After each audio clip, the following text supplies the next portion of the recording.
The rhythmic hum of the Deep Space Communication Center on Luna Base was Commander Anya Sharma's constant companion, a backdrop to the endless stream of colony check-ins. At 0800 hours, her shift began like any other, monitoring the pulse of human expansion. But as the familiar green lights winked across her console, one remained stubbornly dark: New Eden. An agricultural jewel, vital to Earth's supply chains, it was a world that never missed its scheduled report. Anya tried once, then twice, the silence growing heavier with each failed attempt. A faint prickle of unease tightened her jaw. This wasn't just a glitch. It was a premonition, a cold whisper of dread in the vast, silent void. 18 hours later, the silence from New Eden had become deafening. Anya, her eyes shadowed with exhaustion and mounting fear, stood before Captain Javier Ramirez. "Still nothing, sir. No signal, no automated beacon, nothing," she reported, her voice strained. Ramirez, a man who rarely showed emotion, nodded grimly. "Understood, Commander. Authorize a fast probe. We need eyes on New Eden now." He saw the flicker of deep-seated fear in Anya's eyes, a hint of personal connection to the distant colony. A sleek, unmanned probe launched moments later. A tiny arrow shot into the unknown, carrying humanity's burgeoning dread. 2 agonizing days later, the probe's first images streamed into the Luna Base Comm Center, projecting onto the main holographic display. A collective gasp rippled through the gathered officers. New Eden was gone. Not just silent, but utterly, brutally destroyed. Where lush green continents and sparkling oceans should have been, there was only a fractured, lifeless husk. The planet's atmosphere had been stripped away, its oceans boiled into mist, leaving behind a barren, scorched rock. Debris, the shattered remnants of cities, orbital stations, and countless lives, drifted mournfully in the vacuum. Anya Sharma stared, her face illuminated by the horror, a single, silent tear tracing a path down her cheek.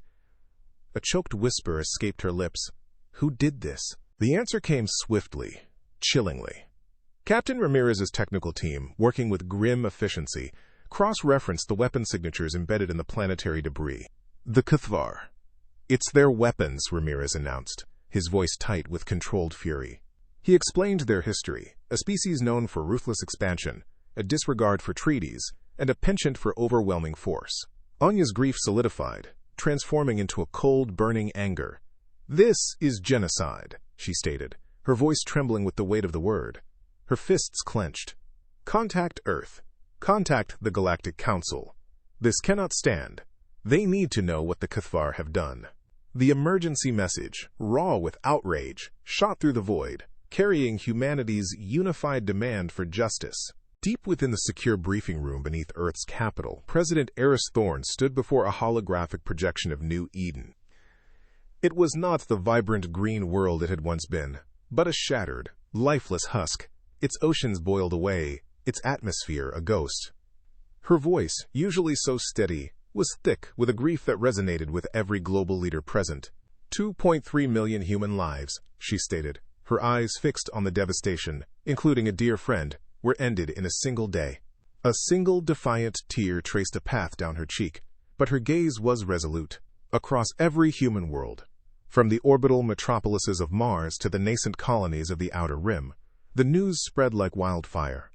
Holographic news feeds displayed the horrific images, igniting a wave of shared grief that quickly hardened into a righteous fury.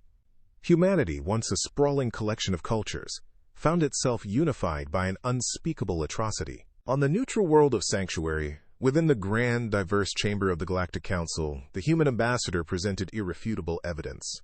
He showed the charred remains of New Eden, the Kthvar weapon signatures, the cold, calculated efficiency of the genocide. But the Council's ancient, ornate hall seemed to absorb the horror, offering only lukewarm concern. Emissary Vorlog, a Kthvar diplomat whose reptilian features held an air of perpetual disdain, rose to speak. "The world in question," he sneered, his voice a guttural rasp, "was in disputed territory. We were simply reclaiming what was rightfully ours. These humans are primitive newcomers, prone to exaggeration." The Council leader, a venerable but indecisive figure, cleared his throat. "The Council," he intoned, "proposes a lengthy investigation and symbolic sanctions. The human ambassador, his face a mask of controlled fury, could not contain his retort. A year to decide whether the murder of 2.3 million humans deserves a response? He didn't wait for an answer. With a sharp turn, he walked out, the silence of his departure more deafening than any shout. Humanity stood alone. Back on Earth, in a stark, secure bunker beneath the capital, President Thorne addressed her most senior military and intelligence chiefs. The holographic display showed not just New Eden, but the Kthvar's smug emissary, and the Council's pathetic response. "The Council has failed us," she declared, her voice now steel. "We are alone in this, but we are not helpless." General Harrison, his face grim, stepped forward. "Madam President, I recommend activating Protocol 7. The words hung heavy in the air. Total war authorization, the ultimate commitment of human might. A silent, solemn agreement passed between every leader in the room. Each face, etched with grief and resolve, confirmed the decision. A vote was called, and one by one, hands rose. A unanimous, unwavering affirmation. President Thorne's hand hovered over a console, then descended, activating the protocol. A single, almost imperceptible tremor ran through the bunker. The choice was made. Across human worlds, the industrial heart of humanity awakened. Screaming sirens cut through the air, signaling the shift to total war production. Civilian shipyards, once bustling with passenger liner construction, rapidly retooled, their massive frames now reconfigured for warships. On mining worlds, immense operations accelerated, extracting raw materials at unprecedented rates. Every factory, every forge, every worker now served a singular grim purpose. It was a transformation of terrifying speed and scale. A species united in its fury, turning its entire civilization into a war machine. Around Mars, the orbital shipyards, once a marvel of peacetime construction, became a testament to humanity's terrifying resolve. Thousands of construction drones swarmed, a metallic hive, around the skeletal frames of new warships. What once took months, now took days. A massive, Vengeance-class battleship hull was completed with dizzying speed. Automated systems churned out components for millions of railguns and fusion torpedoes, each part a silent promise of retribution. The sheer volume was staggering. A relentless surge of production the galaxy had never before witnessed. For years, Admiral Theron Kane had found a semblance of peace in the quiet solitude of his secluded retirement home, surrounded by the rustling leaves of ancient earth trees. But the galaxy, it seemed, had other plans for him. The summons had come, stark and undeniable, pulling him back from a life he'd thought was over. As he donned the crisp, familiar uniform, its weight felt heavier than ever before.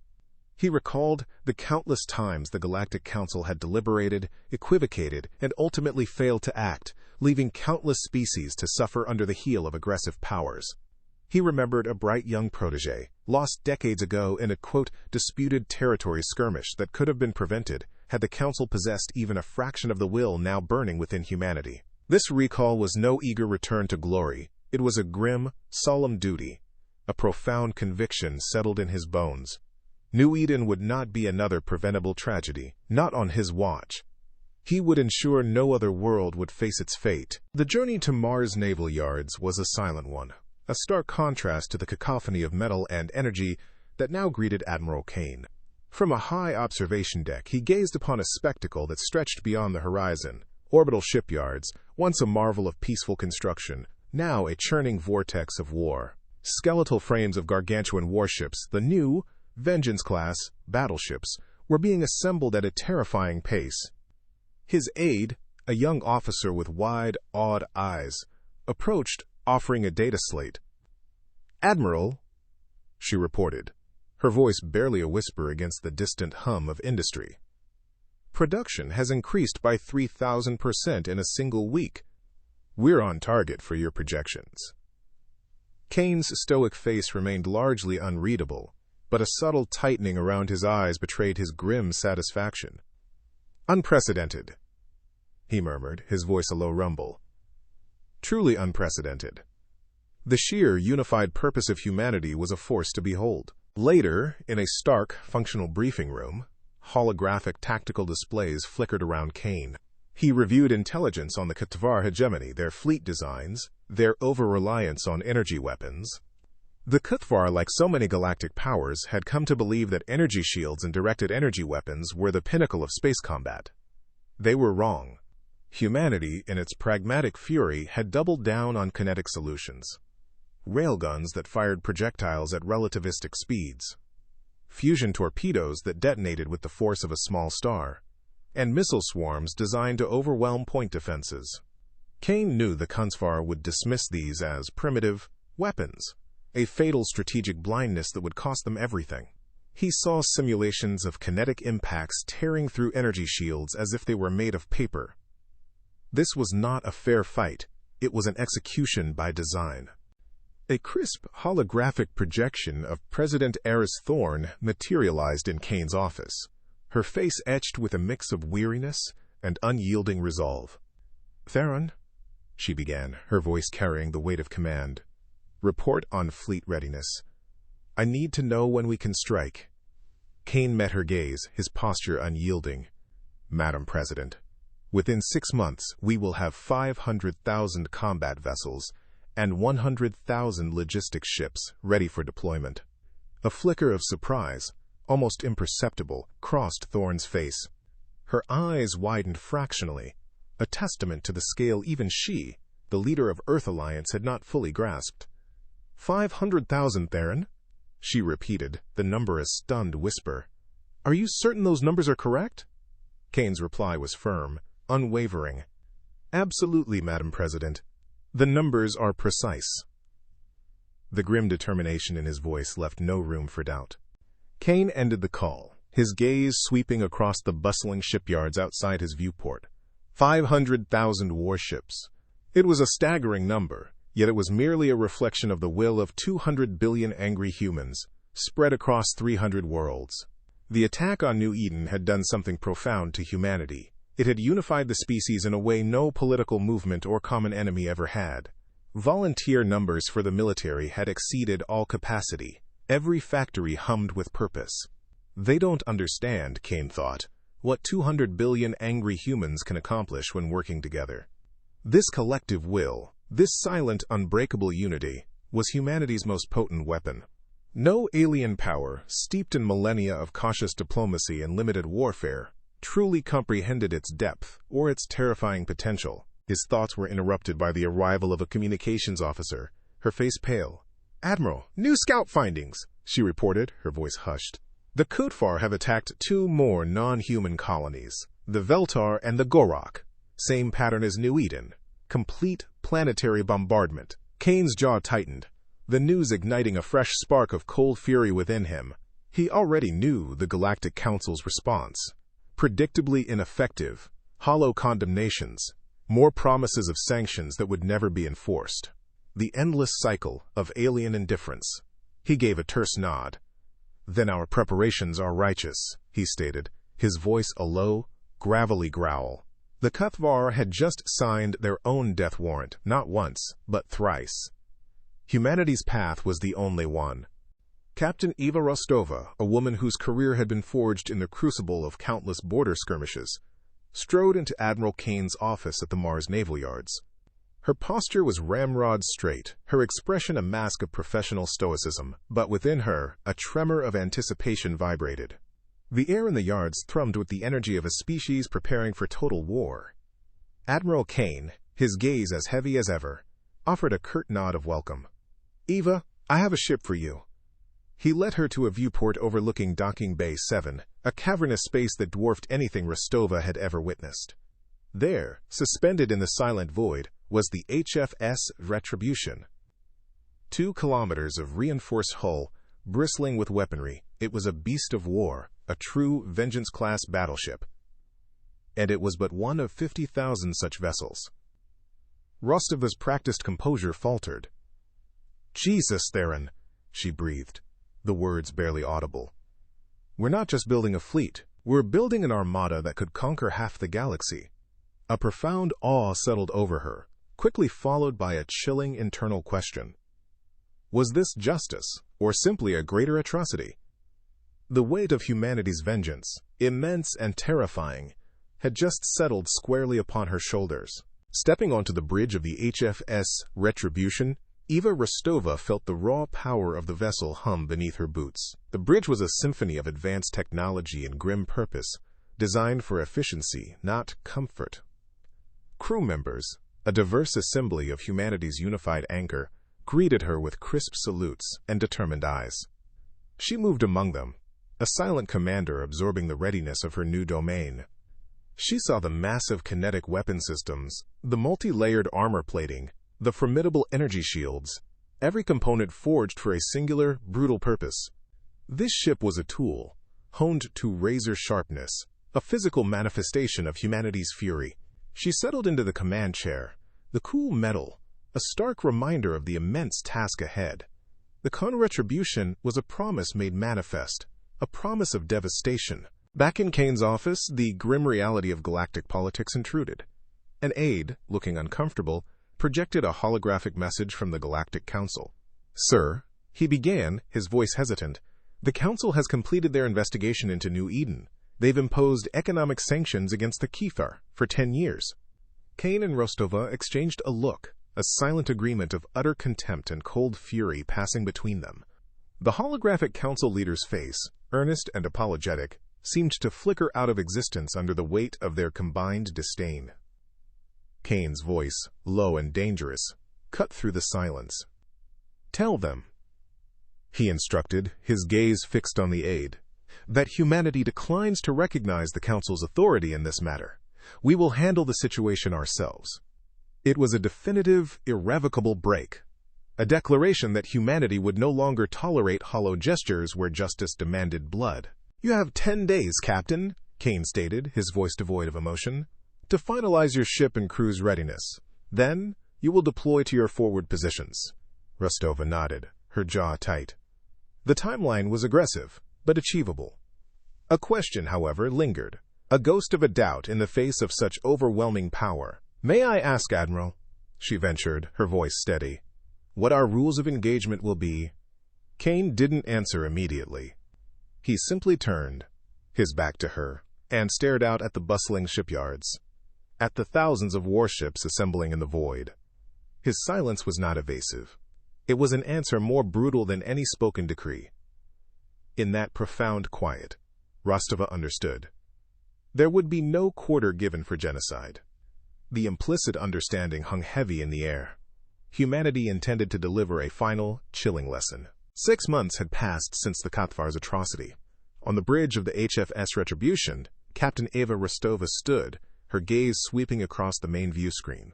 It was a sight that stole the breath, even from the most seasoned veterans. Stretching in every direction, farther than sensors could reach, 500,000 human warships hung in perfect formation. Organized into 7 colossal battle groups, they were a monument to rage, a promise of vengeance. The sheer scale was breathtaking, an impossible feat of industrial might and unified will. The silent hum of the asterisk Retribution Bonhas reactors was a counterpoint to the silent, terrifying power displayed before her. This was not merely a fleet. It was an unstoppable force, a species united in its fury, ready to strike. The calm before this storm was the most terrifying silence of all. Rostova's mind drifted to the philosophy behind this unprecedented armada. Human ships were not designed as elegant works of art, nor as symbols of imperial power, as many alien vessels were. No, human ships were built like bullets, simple, effective, and produced by the millions. Their designs were standardized, their components interchangeable, allowing for rapid repair and even faster mass production. This pragmatic, almost ruthless efficiency was a core strength, something alien species, with their often ornate and irreplaceable starcraft, utterly failed to comprehend. Most importantly, human ships were built to be expendable. They were tools, designed to achieve an objective, and if one fell, another, and then another, would rise to take its place. This was humanity's true advantage. Not just their weapons, but their terrifying, unyielding capacity to build and replace. On the bridge of the HFS Vengeance, Admiral Theron Kane's image shimmered across holographic projectors, addressing thousands of battle group commanders simultaneously. His voice, grave and unyielding, filled the silent chambers.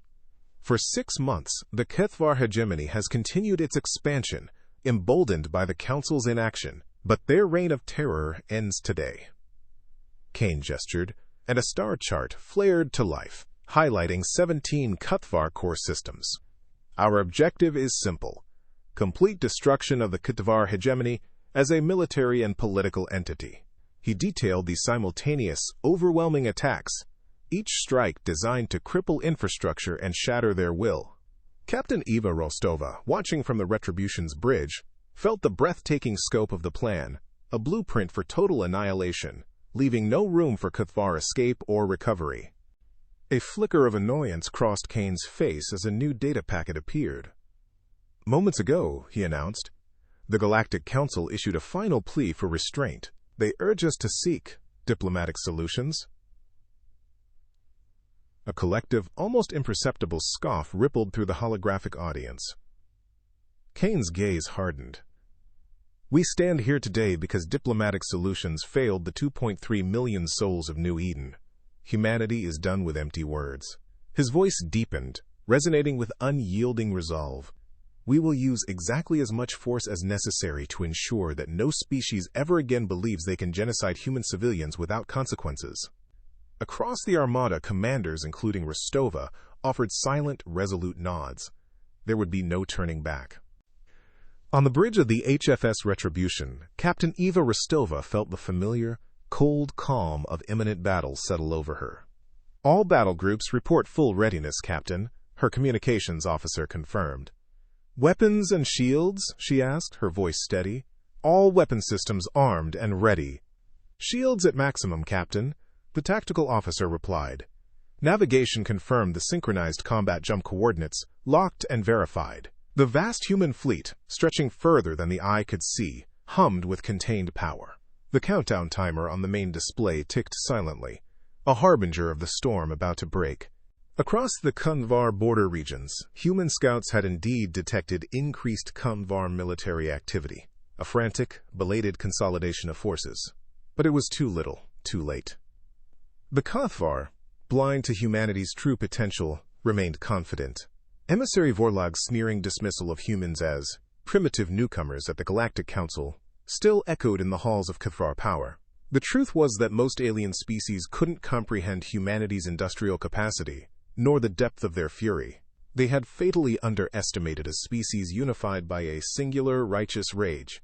Admiral Kane's image reappeared, his face somber, etched with the weight of history.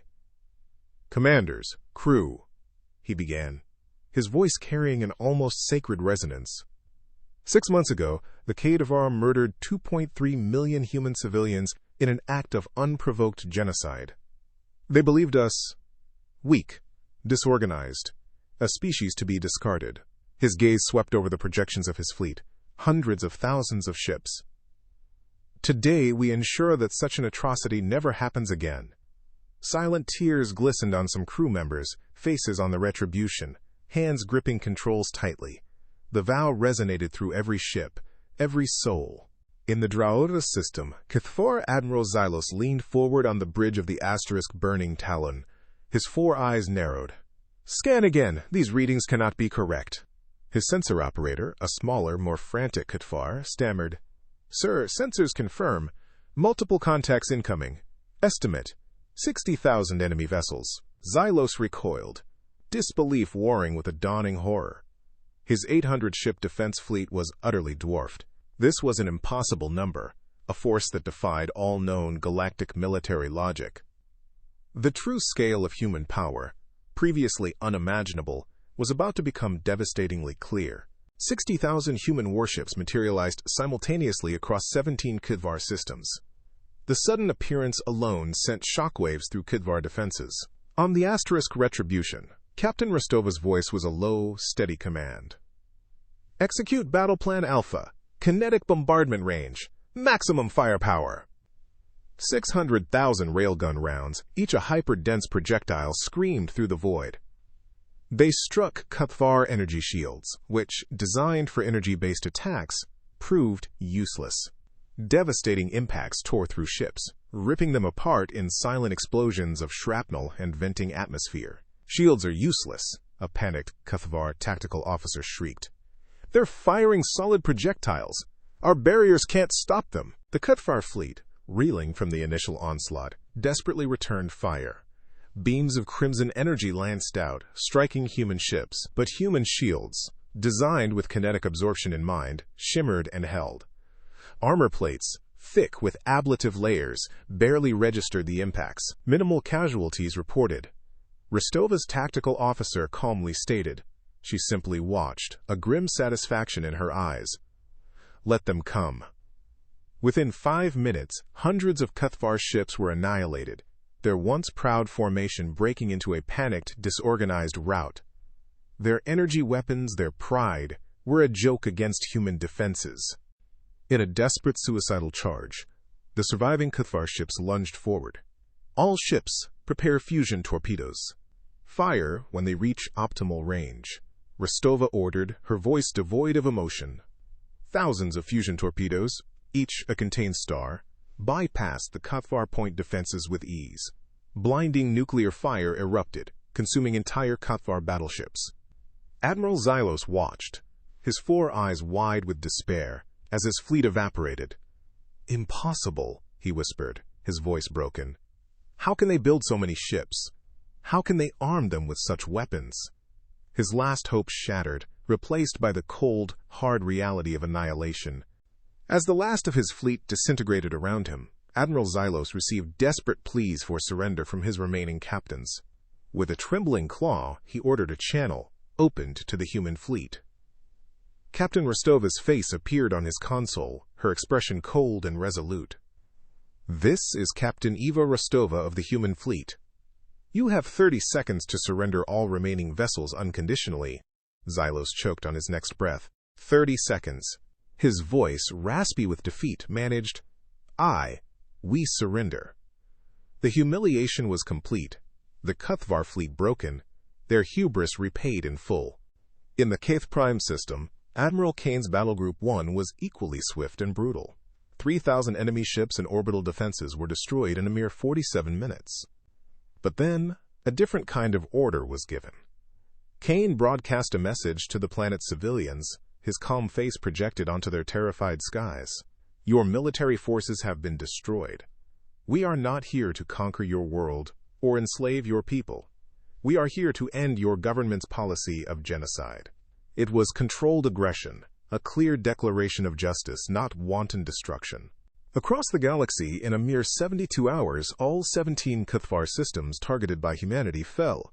The speed was unprecedented, the victory absolute.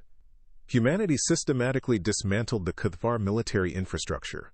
Shipyards were destroyed or captured, military academies closed, weapons factories converted or demolished. What had once been the formidable Kthvar hegemony ceased to exist as a military power. A civilization that had dominated its region of space for centuries was reduced to a collection of defenseless worlds, utterly dependent on human mercy. Alien governments across the galaxy watched in alarm and awe. The species they had dismissed as newcomers, as primitive, had just demonstrated military capabilities that dwarfed every other power. The Veltar Collective, long oppressed by the Kthvar, sent urgent messages of gratitude.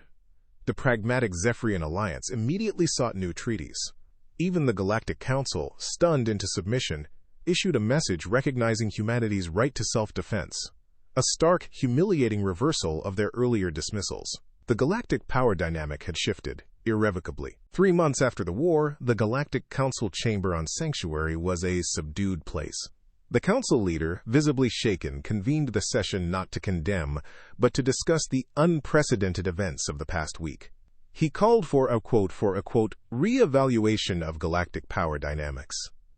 Emissary Vorlog's seat remained conspicuously empty, a silent, damning testament to the shift in power. The galaxy, once complacent, now held its breath, awaiting humanity's next move. Admiral Theron Kane, in his crisp Earth Alliance uniform, strode into the hushed Galactic Council chamber. He stood before the assembled delegates, a figure of unwavering authority. "I come before you not as a supplicant," he declared, his voice echoing through the vast hall, "but as the representative of humanity's new galactic policy." His gaze swept over the alien faces, some fearful, some resentful. Any government, any species, that commits genocide against human colonies or civilians will face complete military annihilation. This is not a threat or a warning.